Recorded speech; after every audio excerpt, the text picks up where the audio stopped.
गोविंद हरे मुरारी हे नाथ नारायण वासुदेवा।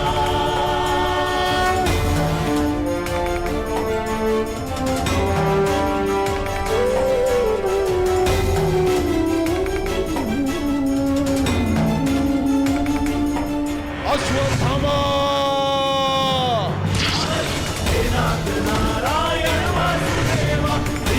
गोविंद हरे मुरारी हे नाथ नारायण वासुदेवा। श्री कृष्ण गोविंद हरे मुरारी बाण संधान करो पार्थ, मुक्त करो राधे को। हरे मुरारी हे नाथ नारायण वासुदेवा। श्री कृष्ण गोविंद हरे मुरारी हे नाथ नारायण वासुदेवा। सभा में इतनी शांति क्यों है? कोई बताएगा मुझे आखिर हो क्या रहा है? सत्य देखने के लिए तन के दृष्टि की नहीं, मन के दृष्टि की आवश्यकता होती है धृतराष्ट्र। नियति ने तुम्हें दृष्टि नहीं, परंतु आज इस क्षण के लिए मैं तुम्हें दृष्टि देता हूं। कदाचित तन की दृष्टि से देखकर तो मन की दृष्टि का सत्य समझ पाओ धृतराष्ट्र।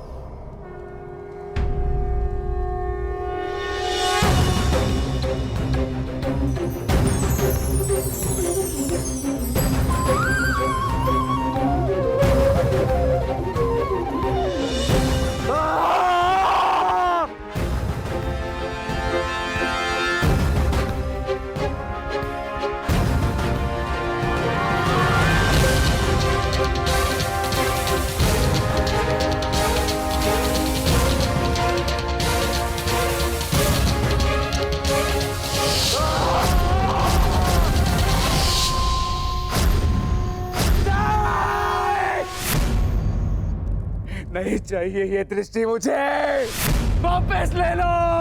ये क्या अनर्थ दिखा दिया मुझे? वासुदेव ले लो, वापस ले लो।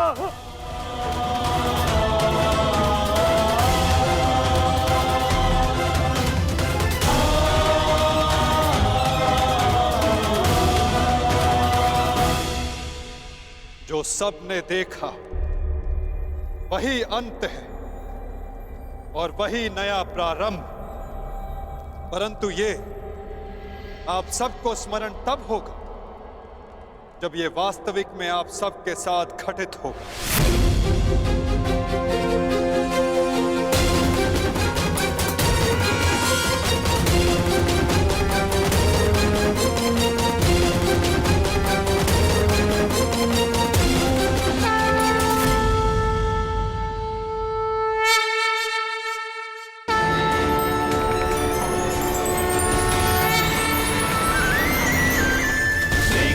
गोविंद हरे मुरारी हे नाथ नारायण वासुदेवा। श्री कृष्ण गोविंद हरे मुरारी हे नाथ नारायण वासुदेवा। मैं वासुदेव इस महायुद्ध, इस महाभारत की घोषणा करता हूं।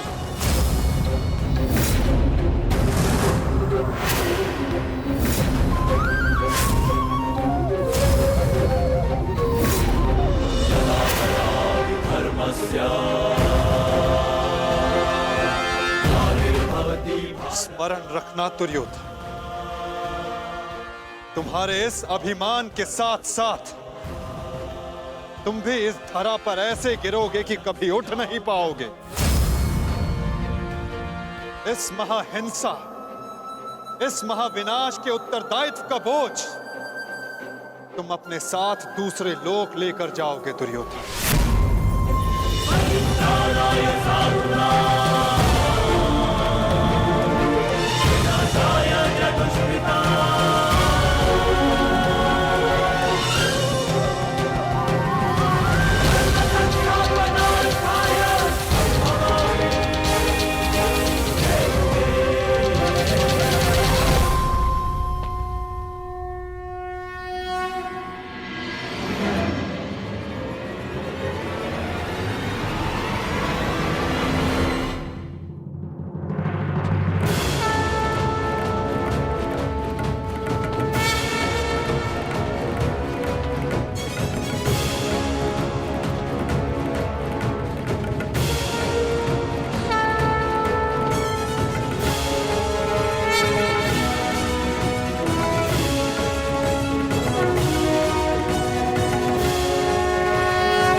केशव,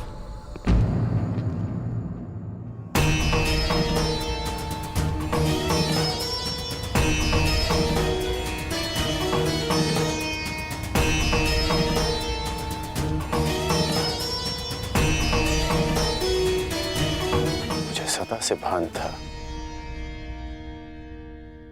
कि आप साधारण मनुष्य नहीं हैं।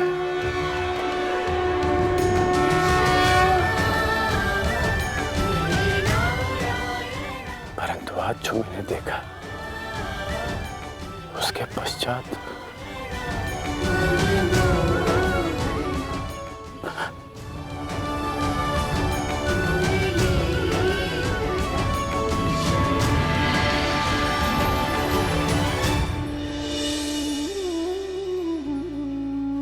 मेरे साथ आओ मित्र।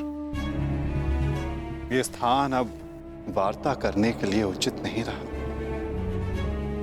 यहां शब्दों का कोई मोल नहीं। यहां शब्द केवल सुने जाते, समझे नहीं जाते। आओ मेरे साथ।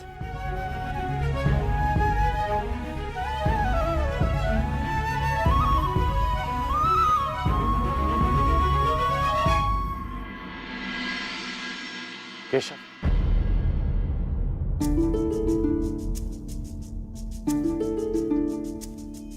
शांति न्याय एक बार आप मेरे सारथी बने थे,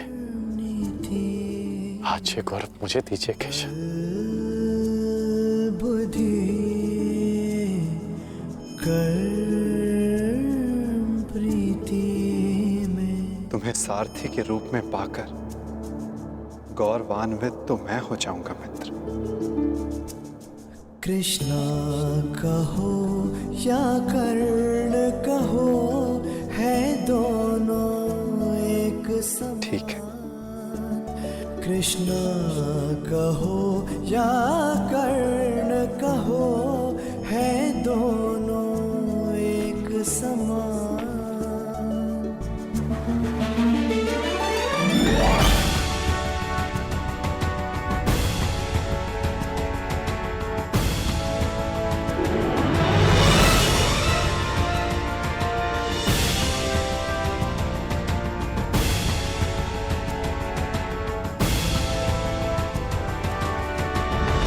कह दो मित्र, जो कुछ भी तुम्हारे मन में।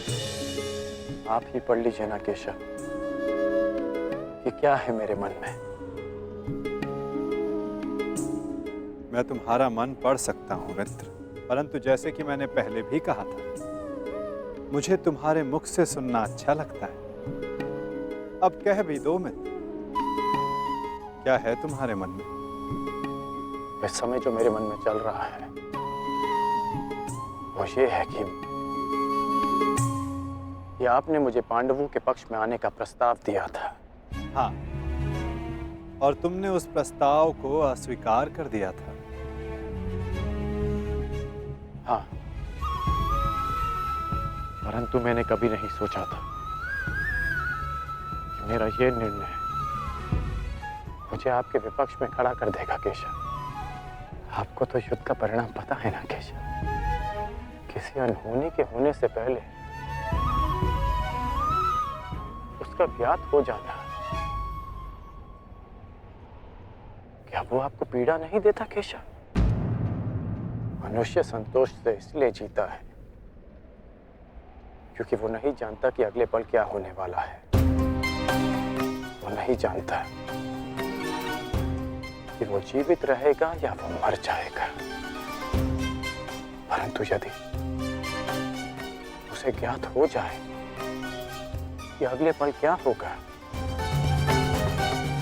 या वो कब मर जाएगा, तो आपको नहीं लगता कि उसके आने वाले पल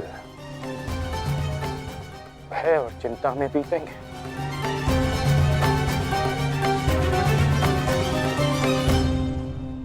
ये सोच पर निर्भर करता है अंगराज। यदि मनुष्य को अपना अंत ज्ञात हो तो हर वो क्षण जिसे हम व्यर्थ करते हैं, उन क्षणों को जिया भी जा सकता है। इस नदी को देख रहे हो? इस बहती नदी को पता है कि अंततः इसे सागर में जाकर मिल जाना। अधिक ज्ञान पीड़ादायी नहीं होता मित्र। अधिक ज्ञान उचित निर्णय लेने में सहायता करता है। यदि तुम्हें भी भूत और भविष्य का कुछ अधिक ज्ञान होता तो कदाचित तुम भी अधिक न्यायपूर्वक निर्णय कर पाते। आपका मंतव्य यही है ना कि पांडव उचित हैं और दुर्योधन अनुचित?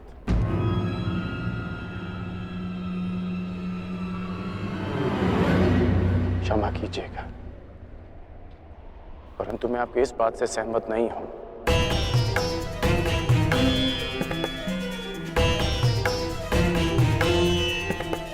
मुझे लगता है केशव कि दोनों अपने अपने स्थान पर दोषी हैं।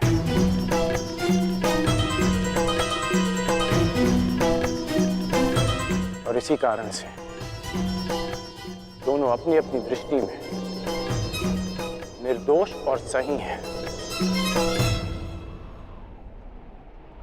यदि दोनों ही दोषी हैं, तो तुम निष्पक्ष क्यों नहीं हो जाते मित्र? क्योंकि मुझे लगता है कि दुर्योधन युधिष्ठिर से कहीं अधिक सक्षम शासक सिद्ध होगा।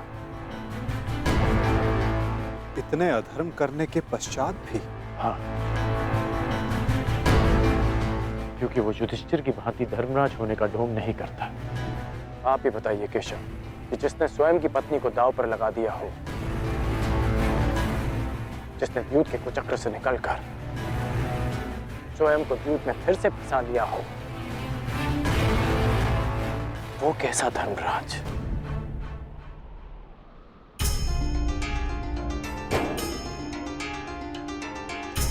युधिष्ठिर की असमर्थता के कारण राजकुमार युधिष्ठिर, मेरे शौन की रक्षा कर लीजिए। मेरा अनुज मृत्यु की भेंट चढ़ गया।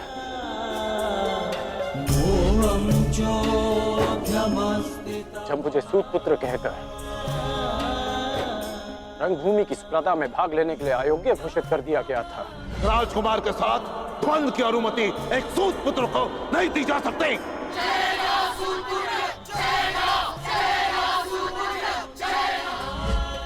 तब भी धर्मराज का धर्म मौन था। ऐसे में दुर्योधन ने मेरा हाथ थामा, जिसे आप अधर्मी कहते हैं। आज मैं अंगराज हूं, परिवर्तन के लिए खड़ा हूं। वो केवल दुर्योधन के कारण केशव। मैंने कहा था ना, यदि तुम्हें तनिक अधिक ज्ञान होता तो तुम उचित निर्णय ले पाते मित्र।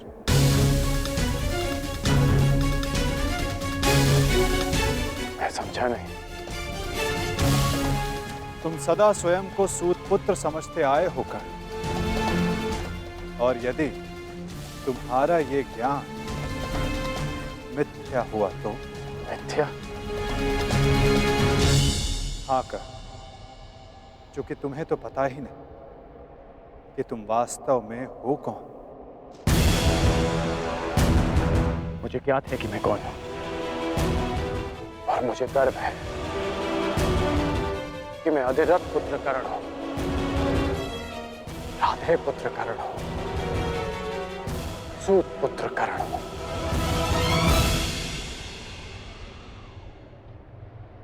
तुम राधे नहीं हो अंगराज, तुम अधिरथ पुत्र नहीं, तुम सूत पुत्र नहीं।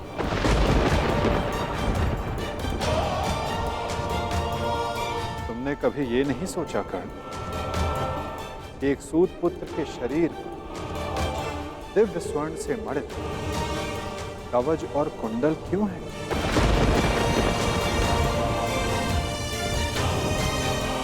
तुम्हारे मन में यह प्रश्न कभी नहीं उठा कि एक साधारण से सारथी के पुत्र के पास ये कवच और कुंडल क्यों?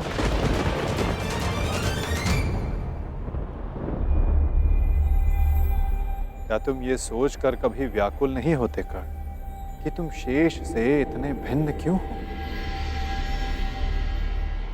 तुम सूर्य पुत्र कर्ण, सूर्य पुत्र कर्ण, सूर्य पुत्र कर्ण, सूर्य पुत्र कर्ण।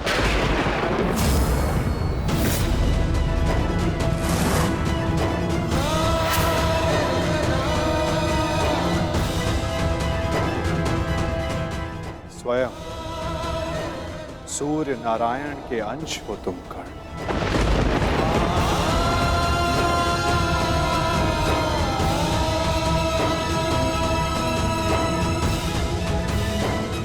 यह सत्य है, मेरे पिता अधिरथ हैं और मेरी माता राधा।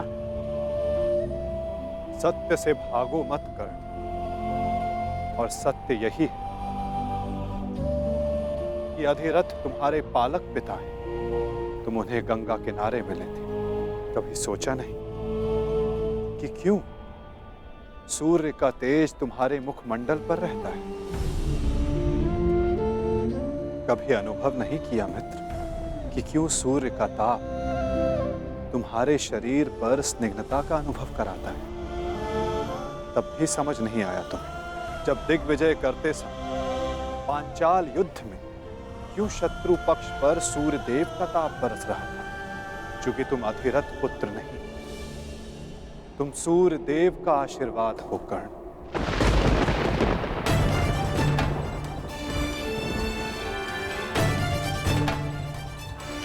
यदि मैं पिताश्री को गंगा किनारे मिला था तो मेरी माता को कर्ण, अपनी माता से बहुत पहले से भेंट करते आ रहे हो तुम कर्ण। चूंकि रक्त सदा रक्त का सम्मान करता है। कभी सोचा है कि वो कौन है जिनके समक्ष आते ही तुम्हारी दृष्टि उनके पांव की ओर चली जाती है? वो कौन है जिनसे हर युद्ध से पूर्व उनका आशीष लेने का तुम्हारा मन करता है? कौन है कर्ण जो सदा तुम्हें अपने पुत्रों के समान प्रेम करती है? वो कौन है जिनकी आंखें तुम्हें देखते ही भर आती हैं? अर्जुन से द्वंद्व होने के पश्चात भी तुमने कभी पांडवों का अहित नहीं चाहा, कभी उनकी रक्षा की, कभी उन्हें चेतावनी दी। क्यों कर्ण? इसलिए नहीं कि तुम न्याय चाहते थे, अपितु इसलिए कि तुम्हारी धमनियों में बहता हुआ रक्त तुम्हें पुकार रहा था। हाँ कर्ण, तुम राधे नहीं कुंती पुत्र हो, पांडवों के ज्येष्ठ। हाँ कर्ण, बुआ कुंती ही तुम्हारी माता है और तुम उनके ज्येष्ठ पुत्र।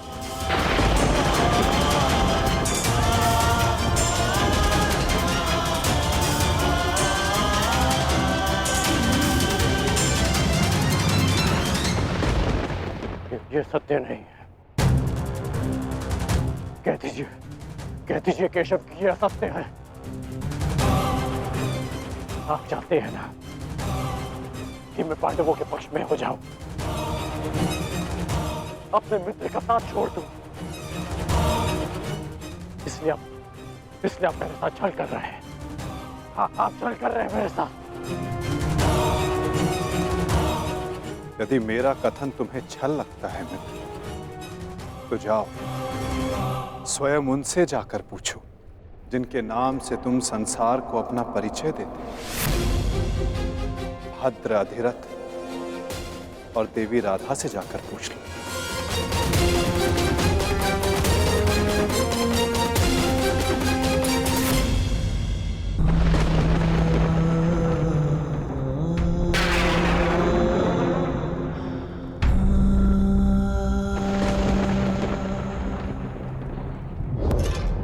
आ गए? उचित समय पर पहुंच गए। आओ भीतर आओ।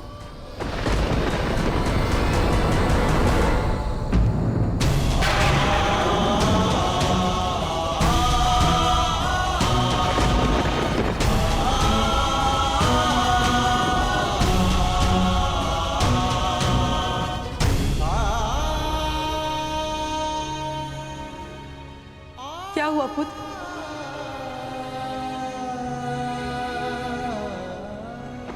तुम राधे नहीं हो अंगराज, तुम सूर्य पुत्र कर्ण हो।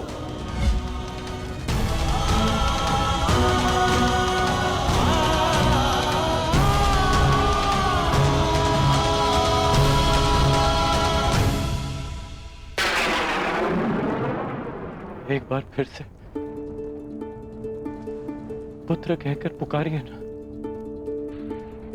पुत्र?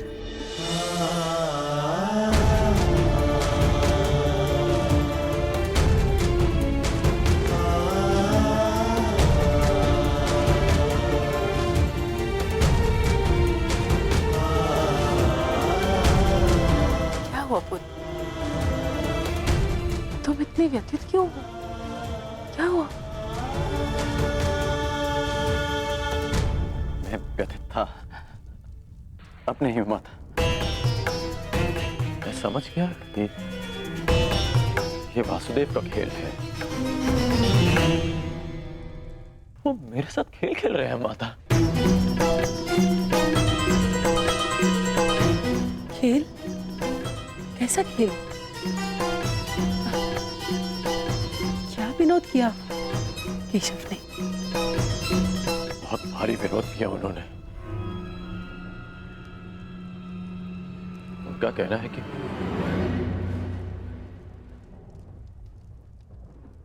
आप दोनों मेरे बालक माता पिता हैं।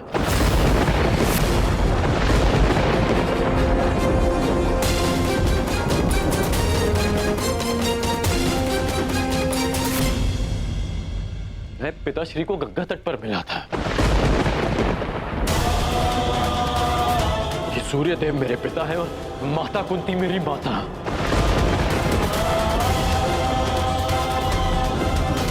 परंतु मुझे विश्वास है कि यह सत्य है।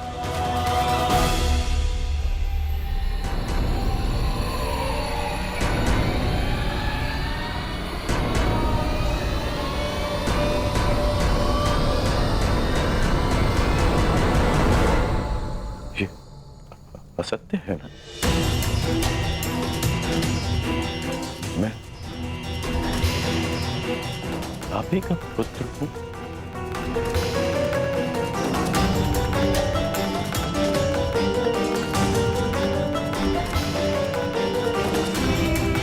मैं आप ही का पुत्र हूं ना?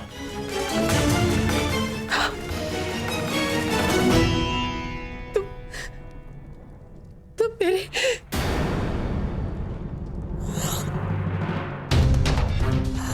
क्या हुआ माता?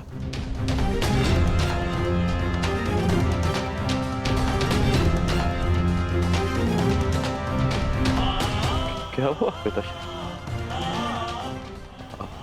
आप दोनों मौन क्यों हैं?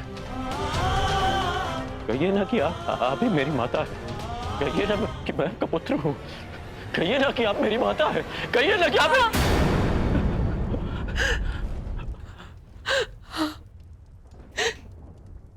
मैं तुम्हारी माता हूँ।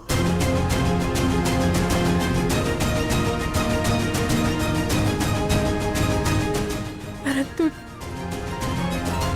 दात्री नहीं।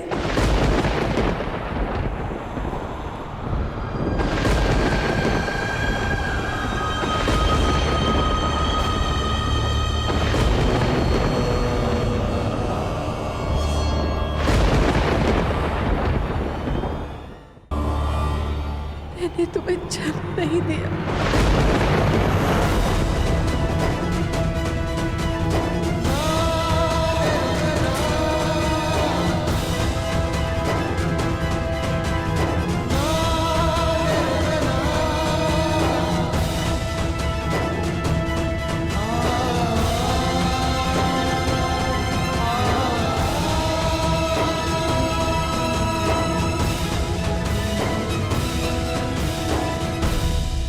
इतने वर्षों से हमने तुमसे ये सत्य छुपा कर रखा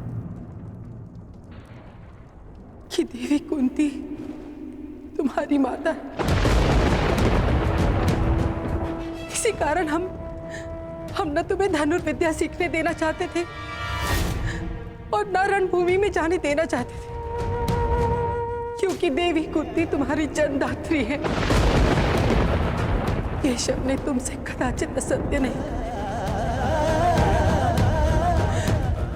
तुम मेरे पुत्र नहीं।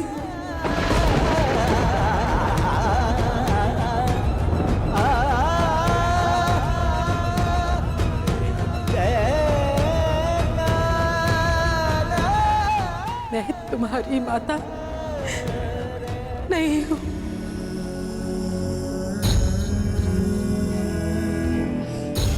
आप असत्य कह रही हैं कि आप मेरी माता नहीं हैं।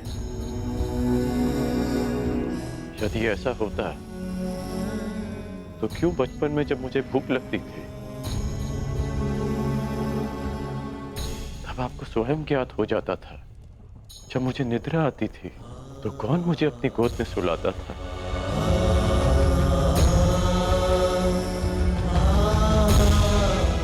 आप ही ना। जब मैं शिक्षा पूर्ण कर घर वापस लौटा तो आपको बिना ज्ञात हुए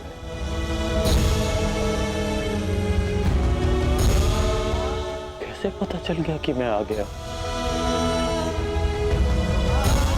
और आपने अधिक भोजन बनाया?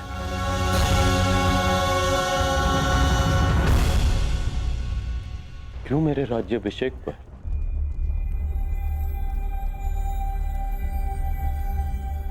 पिताश्री के शपथ देने के पश्चात भी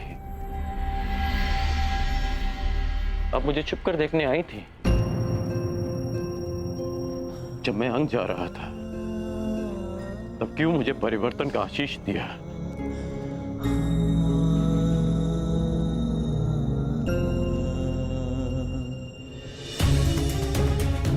क्यों असत्य कह रही हैं आप मुझसे?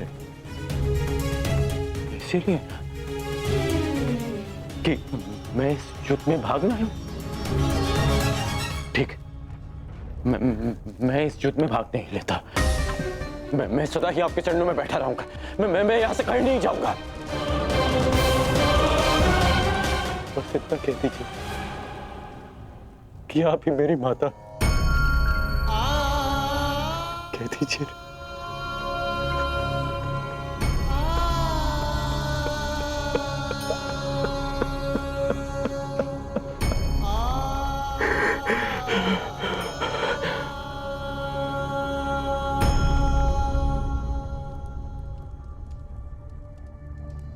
आपके अश्रुओं ने और आपकी चुप्पी ने सत्य सामने ला दिया। धर्मं च लोभं च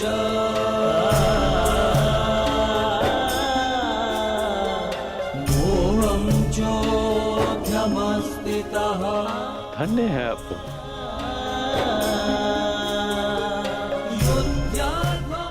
किसी और की संतान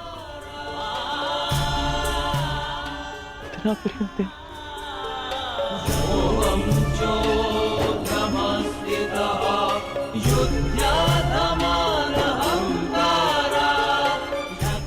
मैं आपका ऋण कभी नहीं उतार पाऊंगा।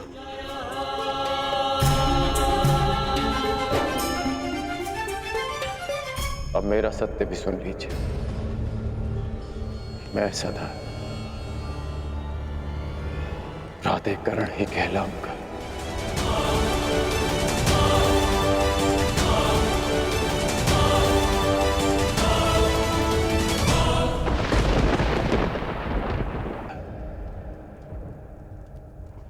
प्राधिकरण ही कहलाऊंगा।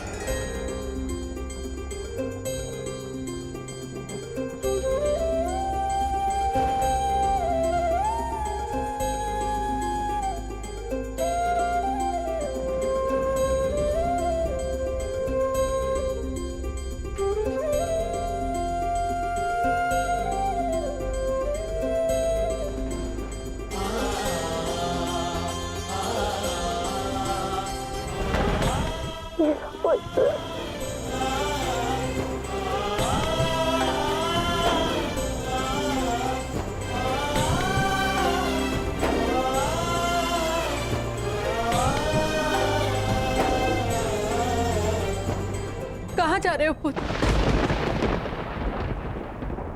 उनके पास जो मेरे प्रश्नों से भयभीत होकर छिपकर बैठे हैं, सूर्य देव के पास।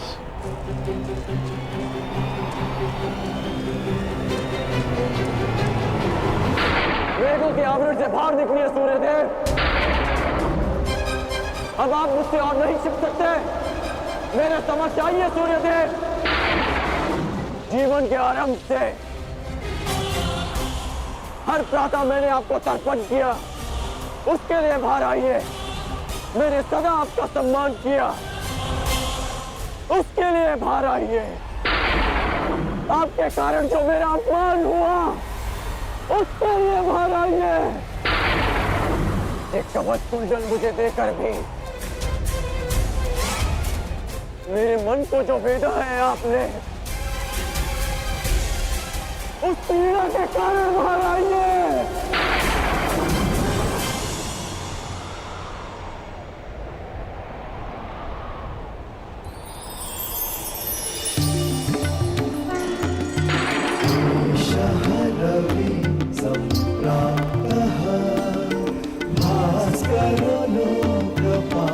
पुत्र कर्ण,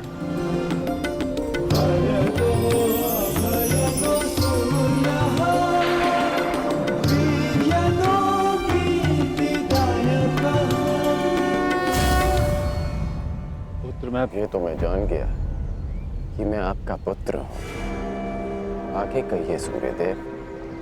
पुत्र मैं विवश था, तुम्हारे जन्म के लिए भी और तुम्हारी पहचान छिपाने के लिए भी। महर्षि दुर्वासा ने देवी कुंती की सेवा से प्रसन्न होकर उन्हें यह आशीर्वाद दिया कि वो जिस भी देवता का आवाहन करेंगी वो उन्हें पुत्र देंगे।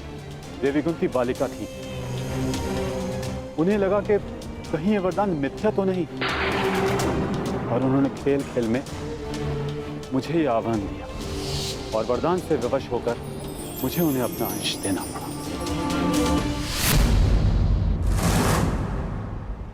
विवश थे आप? क्या आज विवश नहीं है? माता कुंती को मुझे अपनाने में समाज का भय था, परंतु आपको किस बात का भय था? आपने मुझे सच्चे क्यों नहीं बताया?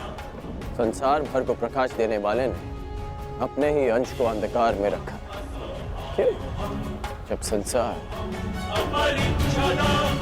मुझे सूत पुत्र कहकर नीचा दिखाता रहा, तब आपकी दृष्टि क्यों नहीं झुकी? जब सब मुझसे मेरा अधिकार छीनते रहे, तब आपके अहंकार को ठेस क्यों नहीं पहुंची? क्यों तब तक आप मेरी प्रतीक्षा करते रहे, जब तक मुझे स्वयं ज्ञात नहीं हो गया कि मैं आपका पुत्र हूं? क्यों मुझसे सत्य को दूर रखा आपने? क्यों? मैं मानता हूं कि मैंने तुम्हें सत्य से दूर रखा, परंतु मैं सदैव तुम्हारे साथ था। मैं नहीं चाहता था कि समाज को इस बात का ज्ञान हो। मैंने तुम्हें ये कवच और कुंडल इसलिए दिए ताकि तुम अपने हृदय को और भी अधिक बलशाली बना सको, तुम्हें समाज की कठोरता को सहने की शक्ति मिले। मुझे क्षमा कर दो। आपके अश्रु मुझे सांत्वना नहीं दे रहे, अपितु भान करा रहे हैं कि मैं आपके लिए केवल एक फूल के अतिरिक्त और कुछ नहीं था।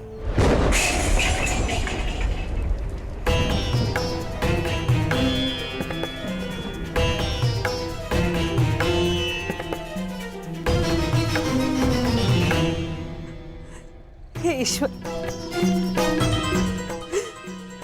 मेरे पुत्र की सहायता करना।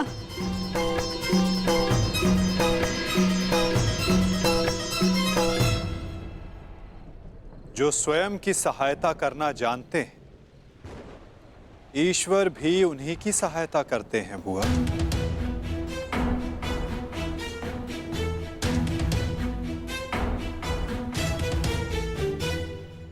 मैं सदा आपकी पूजा करता रहा, आपको तर्पण देता रहा, और भविष्य में भी मैं ऐसा ही करूंगा। मैं सदा आपका सम्मान करूंगा, क्योंकि मेरे लिए आप सदैव सबसे शक्तिशाली रहे।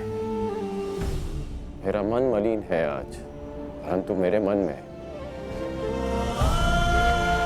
आपके प्रति कोई मैल नहीं। एक बार अपने मुख से आपके जाने का समय आ गया है। कल प्रातः आपको सबके जीवन को अंधकार से निकालना है। विश्राम कीजिए पिताश्री। कल्याण हो तुम्हारा। ऐसी अवस्था में भी तुमने अपने पिता को तृप्त किया। धन्य हो तुम दानवीर कर्ण।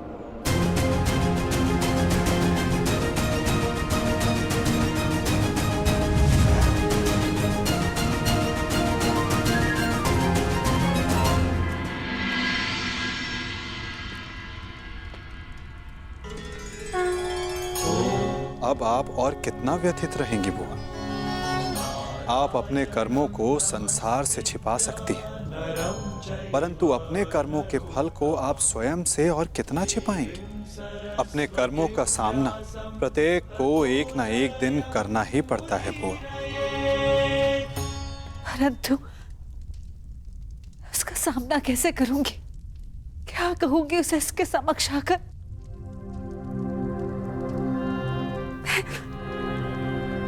मैं कैसे उसे समझाऊंगी कान्हा? क्या ये सब इतना सरल है? यदि सब कुछ इतना सरल होता तो जीवन जीवन नहीं होता बुआ। मनुष्य को अपने भय का, अपने अतीत का सामना करना ही पड़ता है, और ये भेंट जितनी शीघ्र हो, मन से बोझ उतनी ही शीघ्र उतर जाएगा बुआ। जाइए बुआ, समय आ गया है सत्य का सामना करने का। समय आ गया आपको आपके ज्येष्ठ पुत्र से मिलने का।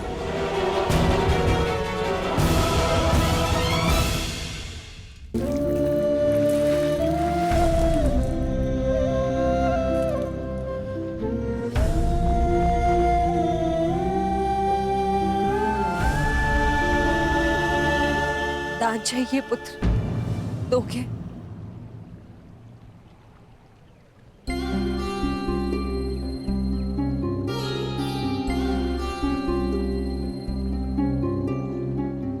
सुना है प्रातःकाल सूर्य को अर्घ देते समय यदि तुमसे कोई कुछ भी मांगे तो तुम कभी मना नहीं करते, उसकी इच्छा पूरी करते हो। इसलिए मैं भी कुछ मांगने तुम्हारे समक्ष आई हूं। क्या इस दुर्भाग्यशाली माता को क्षमा दान दे पाओगे पुत्र?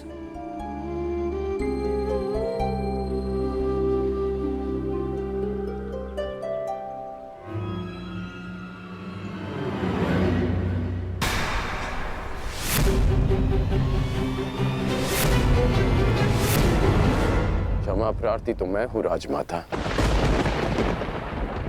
राजमाता ऐसा मत कहो पुत्र। क्यों? क्या अनुचित कह दिया मैंने? ये कि सत्य जानने के पश्चात भी मैं आपको राजमाता क्यों कह रहा हूं? मैं आपके गले क्यों नहीं लग रहा हूं? आपके चरण स्पर्श कर आपको माता और जननी क्यों नहीं पुकार रहा हूं? कहिए, क्या अनुचित कर रहा हूं मैं राजमाता? मैं आपको माता कहकर इसलिए नहीं पुकार रहा क्योंकि यह आपका कर्म फल है। आपने भी तो इसी भांति वर्षों तक ऐसा ही व्यवहार किया मेरे साथ, आशीष दिया, परंतु कभी अपना पुत्र कहकर नहीं पुकारा।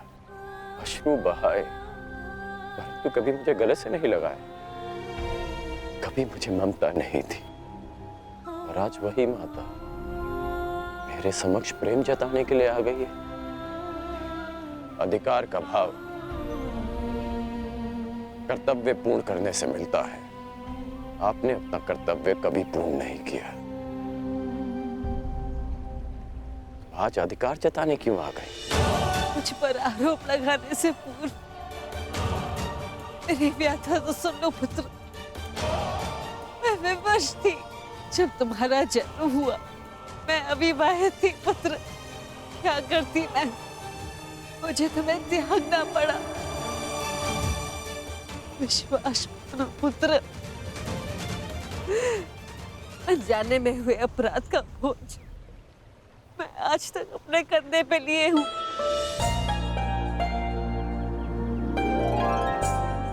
आपने अपनी व्यथा तो कह दी, परंतु मेरा क्या दोष था?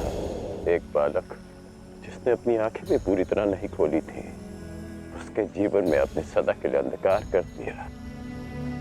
एक नवजात को गंगा माँ की भेंट चढ़ा दिया आपने। क्या आपने ये भी नहीं सोचा कि वो जीवित रहेगा या वो मर? कि यदि वो बच गया तो संसार उसे किस नाम से पुकारेगा? समाज उसे कितने ताने देगा कि उसका जीवन जीते जी नरक बन जाए। ये भी नहीं सोचा आपने। गंगा में इसीलिए बहाया ना क्योंकि गंगा मां पाप धोती है। मैं आपके लिए पापी था ना, केवल एक पाप, एक अभिशाप जिसे आप गंगा में बहाकर भूल गए। आश्चर्य की बात यह है कि कभी आपने मुझे खोजने का प्रयास नहीं किया, कभी ये जानने का प्रयास नहीं किया कि मैं जीवित हूं या मर गया। आपको पता है कि जब भी मैं आपके समक्ष आता था, आपको प्रणाम करता था, तो एक विचित्र स्नेह, एक अनोखा बंधन अनुभव करता था मैं। क्या आप कभी ऐसा अनुभव नहीं करती थी? तुम मेरे ही पुत्र हो। इसका ज्ञान मुझे रंगभूमि में हुआ, परंतु फिर भी आप मौन थी। ये जानने के पश्चात में आप समझा कि तब आपके समक्ष एक और प्रश्न आकर खड़ा हो गया कि युवराज पद की होड़ में प्रदा कर रहे अपने सारे पुत्रों को कैसे बताएं कि जिसके कुल का वो अपमान कर रहे हैं वो उनका ज्येष्ठ भ्राता है। हस्तिनापुर के समक्ष ये सत्य कैसे बताएं कि मैं आपकी प्रथम संतान हूं। बोलिए राजमाता, ये आज अचानक क्या हो गया? ऐसा मत कहो पुत्र। मैं नहीं चाहती कि मेरे पुत्र एक दूसरे का रक्त बहाए। मुझसे सहन नहीं होता पुत्र, मुझसे सहन नहीं होता। समझ गया कि आप यहाँ मेरे लिए नहीं, अर्जुन के लिए आई। कि आप मुझसे क्षमादान मांगने नहीं, अर्जुन का जीवन दान मांगने आई। मुझसे क्षमादान मांगने नहीं, अर्जुन का जीवन दान मांगने आई। आप यहाँ इसलिए आई कि मैं अर्जुन का वध ना करूं। ऐसा मत कहो पुत्र। मैं नहीं चाहती कि मेरा कोई भी पुत्र एक दूसरे का वध करे। ठीक है, समस्त हस्तिनापुर के समक्ष ये स्वीकार कर सकती हैं कि मैं आपका ज्येष्ठ पुत्र हूं।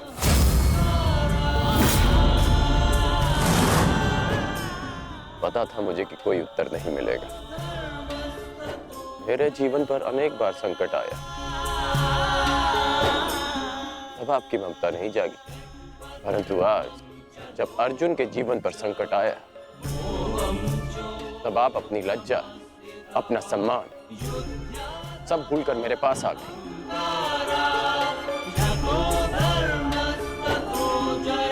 सत्य में अर्जुन बहुत भाग्यशाली है कि उसे आपकी ममता मिली। मैं भले ही अर्जुन को युद्ध के द्वंद्व में हरा दूं, परंतु आज उसने मुझे ममता के द्वंद में हरा दिया। तुम्हारी अपराधिनी हूं मैं।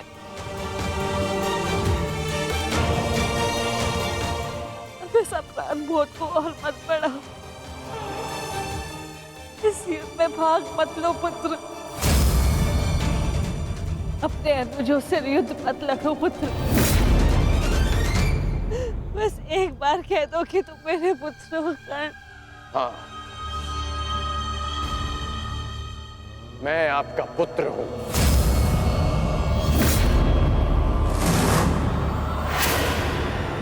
किंतु आप मेरी माता नहीं।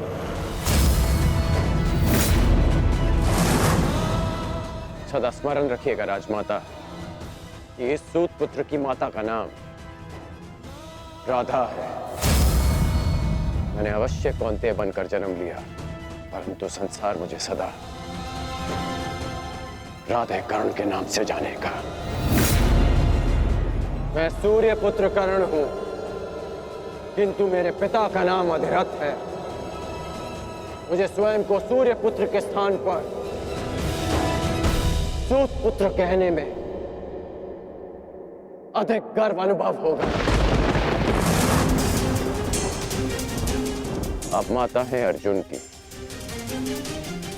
सभी पांडवों की, क्योंकि आपने उन्हें पाला पोसा बड़ा किया, प्रेम दिया। और आश्चर्य की बात तो यह है कि आप आज भी उन्हीं की माता बनकर इस सूत पुत्र राधे कर्ण के पास आई हैं, यह आश्वासन पाने कि आपके पुत्र सुरक्षित रहें। मेरे द्वार पर आए किसी भी याचक को रिक्त हाथ लौटने नहीं दे सकता मैं। राजमाता, मैं आपको रिक्त हाथ लौटने नहीं दूंगा। मैं वचन देता हूं कि इस महाभारत के पश्चात आपके 5 पुत्र जीवित रहेंगे, केवल 5। यदि अर्जुन ने मेरा वध किया तो भी, और मैंने अर्जुन का वध किया तो भी। यदि अर्जुन मेरे हाथों वीर गति पाता है तो मैं सब कुछ छोड़कर आपके पास आ जाऊंगा। मैं वचन देता हूं कि अर्जुन के अतिरिक्त आपके किसी पुत्र का वध नहीं करूंगा। मैं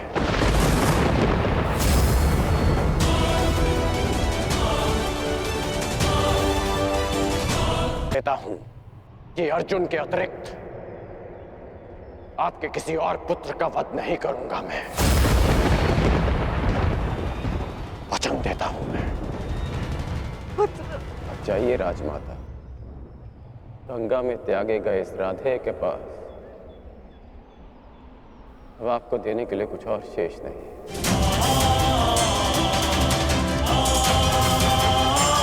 रही बात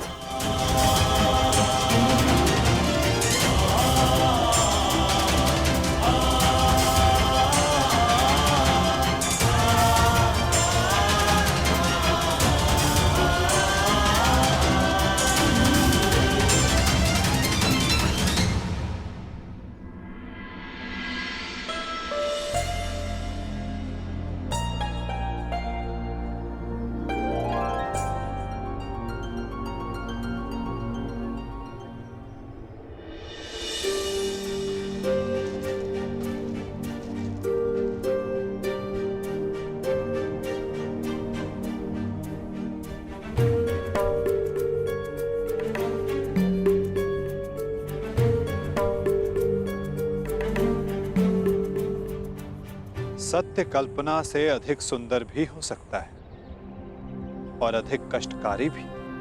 मैं जानता था कर्ण, परंतु मैं ये कभी नहीं चाहता था कि तुम इस कष्ट को सहो।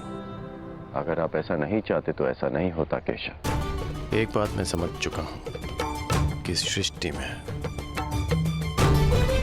सब आप ही की इच्छा से होता है, आप ही के अनुसार होता है, ठीक वैसे ही जैसा आप चाहते हैं। पीड़ा केवल कष्ट नहीं देती मित्र, पीड़ा कभी कभी हमें उचित मार्ग चुनने में हमारी सहायता भी करती है। एक पीड़ा कभी कभी हमारे अन्य कष्टों का निवारण भी करती है। कर्ण, इस सत्य का भान होना तुम्हारे लिए उचित था, परंतु अब मैं तुमसे ये जानना चाहता हूं कि इस पीड़ा का तुम सकारात्मक प्रयोग कैसे करोगे? जिस सत्य ने मेरे जीवन को, मेरे विश्वास को नकारात्मकता से भर दिया, उसमें क्या सकारात्मकता केशव? उसमें क्या भलाई दिख रही है आपको? क्यों? क्या ये उचित नहीं कि अब तुम स्वयं को सूद समझने की पीड़ा से मुक्त हो गए हो? कि तुम्हें अब अपना वंश क्या, कि अब तुम पूरे मन से, पूरे अधिकार से किसी भी क्षत्रिय के समक्ष जाकर अपना अधिकार मांग सकते हो? क्या ये उचित नहीं कर कि अब तुम्हें ज्ञात हो गया है कि मैं क्यों तुम्हें पांडवों के पक्ष में आने के लिए सुझाव देता रहा?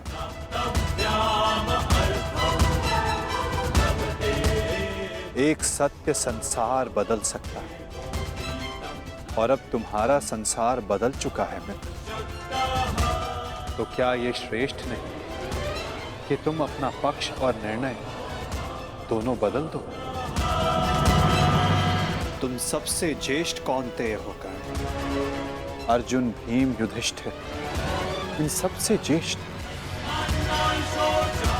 और मुझे ये मानने में कोई संकोच नहीं कि तुम अर्जुन से अधिक श्रेष्ठ हो, परंतु ये दो शक्ति, ये दो भाई विपक्ष में क्यों मित्र? यदि तुम और अर्जुन एक पक्ष में हो गए तो सृष्टि की कोई भी शक्ति तुम दोनों के समक्ष छोटी पड़ जाएगी।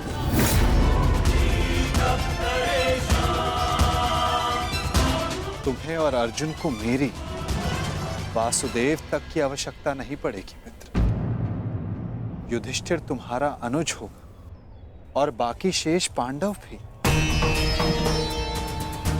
तनिक सोचो, जो परिवर्तन तुम अंगराज बनकर ना ला सके, वो परिवर्तन तुम हस्तिनापुर के सम्राट बनकर ला पाओ। सूर्य पुत्र कौन्तेय सम्राट कर्ण, जो संसार को एक प्रकाशमान युग की ओर ले जा सकता है।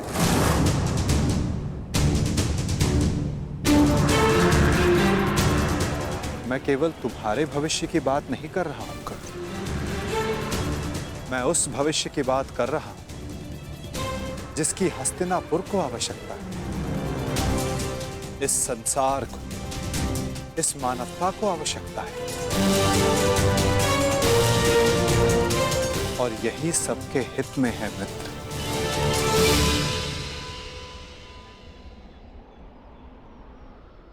ठीक है, एक बार मैं आपकी बात मान भी लूं, हस्तिनापुर का सिंहासन जीत भी लूं, परंतु क्या मैं प्रजा के मन में सम्मान जीत पाऊंगा? नहीं। सूत पुत्र कहलाकर जितना अपमान सहा, सूर्य पुत्र बनकर उससे कहीं अधिक अपमान होगा मेरा। जिस हस्तिनापुर, जिस संसार की बात आप कर रहे हैं, वो मेरे विषय में सोचेंगे कि कितना अवसरवादी निकला मैं, कि राज्य का लालच पाते ही मैंने अपना पक्ष बदल डाला। मनुष्य का पक्ष, उसका विश्वास, उसका ईश्वर होता है। मेरे जन्म का सत्य बदल जाने से क्या मैं अपने ईश्वर को बदल डालूं?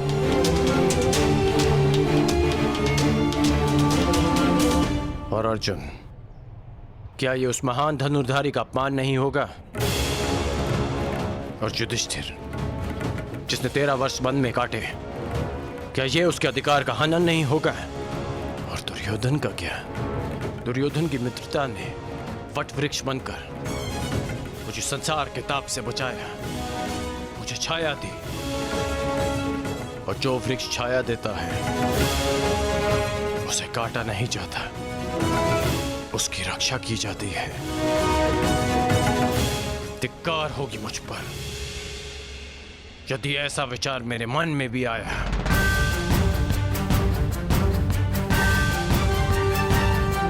मैंने आपसे पहले भी कहा है कि मैं जन्म में नहीं, कर्म में विश्वास रखता हूं। मैं कुल वंश जाति में नहीं, कौशल और पुरुषार्थ में विश्वास रखता हूं। जब मेरी जन्म माता ने मुझे त्यागा तो एक सूत ने मुझे पाल पोस के बड़ा किया। जब कुल और वंश ने मुझे फेंक दिया तब मेरे कौशल ने मुझे उभारा। जब मेरे संबंधियों ने मुझे पहचानने से अस्वीकार कर दिया तब दुर्योधन की मित्रता ने मुझे संभाला। सच कहूं तो आज मैं पहले से भी कहीं अधिक दुर्योधन का ऋणी हो गया हूं। और आप कह रहे हैं कि मैं अपना पक्ष बदल लूं?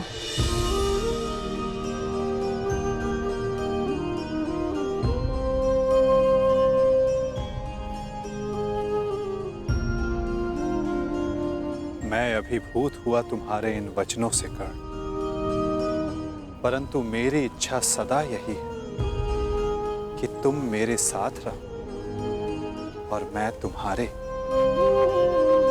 परंतु निर्णय लेना तुम पर निर्भर करता है मित्र। तो बताओ कर्ण, तुम्हारा अंतिम निर्णय क्या है? तुम्हारे नए परिचय का, इस सत्य के भान का क्या निष्कर्ष है?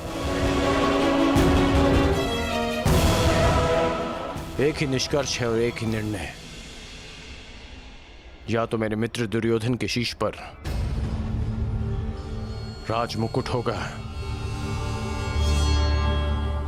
या इस कर्ण के धड़ पर शीश ही नहीं होगा।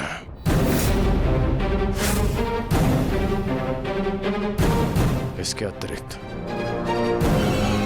और कुछ संभव नहीं है केशव।